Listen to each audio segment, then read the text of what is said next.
2023ல வந்து கடைசி பகுதியில வந்த ஒரு அழகான ஒரு ஃபீல் குட் ஃபிலிம் தான் வந்து இந்த ஜோ அப்படிங்கிற திரைப்படம். நம்மளுடைய சன் மியூசிக்ல ஆரம்பிச்சு, அதுக்கப்புறம் விஜய் டிவி மூலமா புகழ்பெற்ற ரியோ அவர்கள் வந்து இந்த படத்துல வந்து நடிச்சிருக்காப்ல ஹீரோவா. ரியோவோட வாழ்க்கையில ரொம்ப முக்கியமான திரைப்படமாக இந்த திரைப்படம் வந்து இருக்கும் அப்படின்னு சொன்னீங்கன்னா, அதுல மாற்று கருத்து கிடையாது.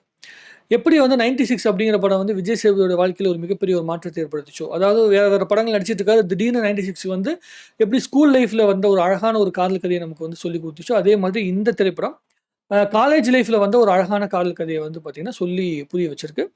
ஒரு கேரளா பொண்ணு வந்து காலேஜ்ல மீட் பண்றாரு. மீட் பண்ணி அது அவங்க 2 பேத்துக்கு இடைப்பட்ட அந்த காதல் எப்படி இருந்துச்சு? அந்த காதலுக்குள்ள இருந்த புரிதல் என்ன? புரியாத விஷயங்கள் என்ன? அதுக்கப்புறம் அந்த காதல் வந்து எப்படி தோல்விய சந்திச்சது? தோல்விக்கு பிறகு அவர் வந்து எப்படி துவண்டு போனாரு? அதற்கு பிறகு இப்ப யார கல்யாணம் பண்ணிக்கிட்டாரு?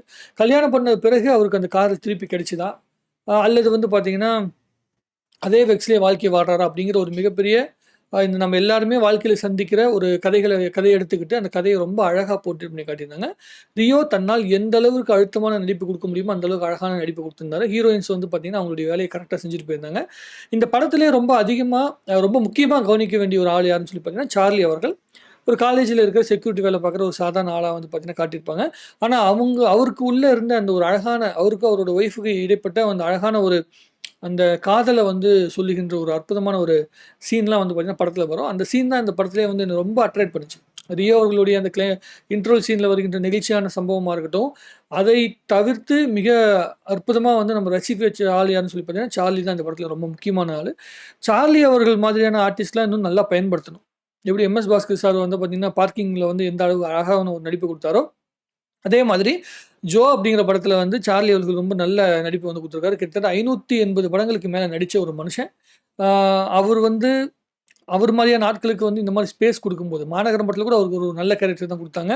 ஸோ அந்த மாதிரியான ஸ்பேஸ் குடுக்கும்போது, லோ பட்ஜெட் படத்துல அ ஒரு அழகான சில மொமெண்ட்ஸ் வந்து இந்த மாரி மெச்சூர்டான ஆர்டிஸ்ட் வந்து பார்த்தீங்கன்னா குடுக்க முடியும் அப்படிங்கிறத சார்லி அவர்கள் வந்து பார்த்தீங்கன்னா நிரூபிச்சிருந்தாரு. இந்த திரைப்படம் கண்டிப்பாக 2023ல ஒரு அழகான ஒரு திரைப்படமாக இருக்கும் அப்படிங்கிற மாற்று கருத்து கிடையாது. நீங்க இந்த படத்த பார்க்காம இருந்தீங்கன்னா, தயவு செஞ்சு இந்த படத்த பாருங்க. உங்களுக்கு காலேஜ் லவ் ஸ்டோரி பிடிச்சிருந்துச்சுன்னா, பிடிக்கும் அப்படின்னு சொன்னீங்கன்னா, அல்லது வந்து அந்த லவ் ஃபெயிலியர்லாம் பார்த்துட்டு பசங்க கூட வந்து பார்த்தீங்கன்னா, அந்த லவ்வ பத்தி ஷேர் பண்ண விஷயம் இது எல்லாத்தையும் நீங்க வந்து லைஃப்ல வந்து ஃபேஸ் பண்ணாம வந்திருக்க மாட்டீங்க. அது எல்லாத்தையும் கொஞ்சம் ரீகால் பண்ணி பார்க்கணும்னு சொல்லி ஆசைப்பட்டீங்கன்னா, அந்த ஜோ அப்படிங்கிற படத்த நீங்க தாராளமாக பார்க்கலாம். தவிர்க்க முடியாத திரைப்படம் ரியோவோட வாழ்க்கையிலயும் சரி, அதே மாதிரி ஒரு அழகான ஒரு ஃபீல் குட் ஃபிலிம பார்க்கணும்னு சொல்லி ஆசைப்படுகின்ற தமிழ் சினிமா ரசிகர்களுக்கு ஒரு நல்ல திரைப்படமாக இந்த ஜோ திரைப்படம் இருந்துச்சு அப்படின்னு சொன்னீங்கன்னா, அது மிகையில்ல. நீங்க இந்த திரைப்படத்த பார்த்திருந்தீங்கன்னா, அத பத்தி உங்களுடைய கருத்து என்ன அப்படிங்கிறது வந்து கமெண்ட்ல போடுங்க. நம்ம இன்னும் கமெண்ட்ல இன்னும் நெறைய பேசுவோம். நன்றி, வணக்கம்.